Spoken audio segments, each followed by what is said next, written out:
Inilah kisah Umar bin Khattab memeluk Islam. Dikisahkan pada suatu hari dengan pedang terhunus, Umar bin Khattab menuju Darul Arqam, tempat di mana Rasulullah biasa berkumpul dengan para sahabat. Melihat mukanya yang beringas, matanya yang nanar, orang sudah menyangka dan mengerti ini tentu akan terjadi pembunuhan. Dalam perjalanan menuju Darul Arqam, Umar bertemu dengan Nuaim bin Abdullah. Nuaim bertanya, "Ya Umar, mau kemana engkau?" Umar bilang, "Mau membunuh itu, si murtad itu." "Si murtad yang mana?" "Yang mana lagi? Itu yang memecah belah kita, yang menghina berhala-berhala kita, yang menjelek-jelekan nenek moyang dan keturunan kita. Siapa lagi kalau bukan Muhammad?" Nuaim berkata, "Umar, apa tidak salah engkau?" "Tidak salah lagi," jawab Umar. "Salah Umar," suhud Nuaim. "Salah kenapa?" jawab Umar lagi. Nuaim menjelaskan, "Apa kamu tidak malu? Kamu mau pergi membunuh Muhammad, sementara adikmu sendiri Fatimah, dia sudah termasuk salah seorang pengikut Muhammad." Mendengar ini, muka yang memang tadinya sudah marah dan merah, tambah jadi kelam. Bukan main mangkelnya Umar bin Khattab. Orang lain dia musuhi, orang lain dia kejar-kejar. Ini malah adiknya sendiri menjadi pengikut dari Rasulullah. Tidak jadi menuju Darul Arqam, dia berangkat ke rumah adiknya Fatimah. Di rumah Fatimah sedang berkumpul Fatimah, suaminya Sa'id bin Zaid, dan seorang sahabat Habab bin Arots. Mereka sedang membaca Al-Quran. Diketuk pintu oleh Umar dan dijawab dari dalam, "Siapa di luar?" Umar mendengar suaranya saja, sahabat Habab bin Arots sudah lari ke belakang pintu.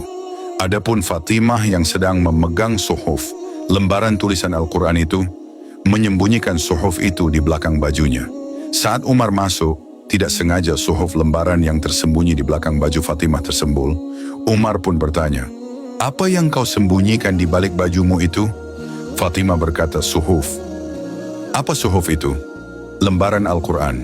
Maka dibacalah lembaran tersebut. "Taha, ma anzalna alaika al-Qur'ana litashqa."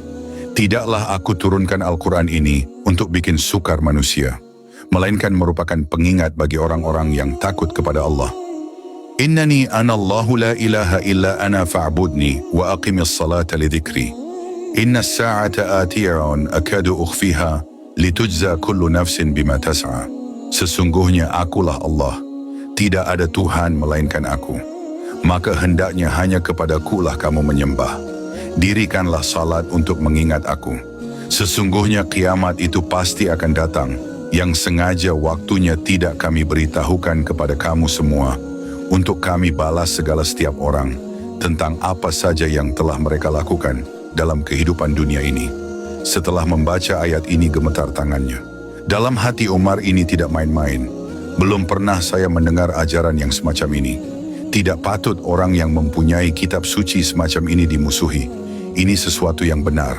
Tergetar jiwanya. "Hai Fatimah, beritahu aku di mana keberadaan Muhammad."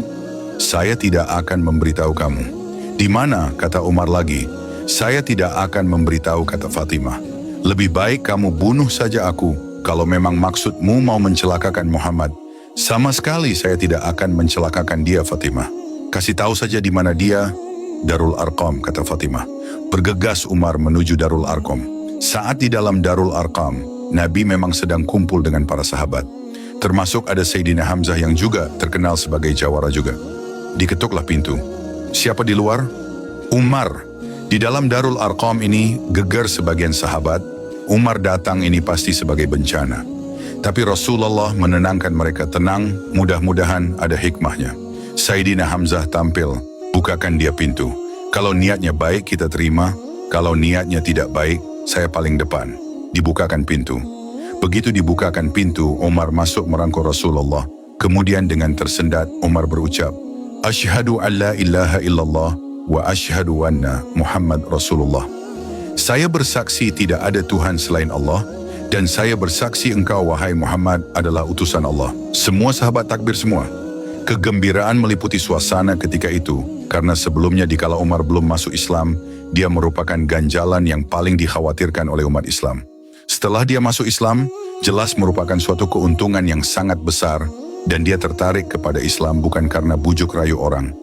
Tidak karena diberikan harta, tidak karena diiming-imingi oleh kedudukan tinggi, tapi karena kebenaran hidayah menembus hatinya melalui wasilah ayat dalam surat Taha yang dibacanya melalui suhuf yang dipegang oleh adiknya sendiri, Fatimah. Wallahu a'lam bisawab.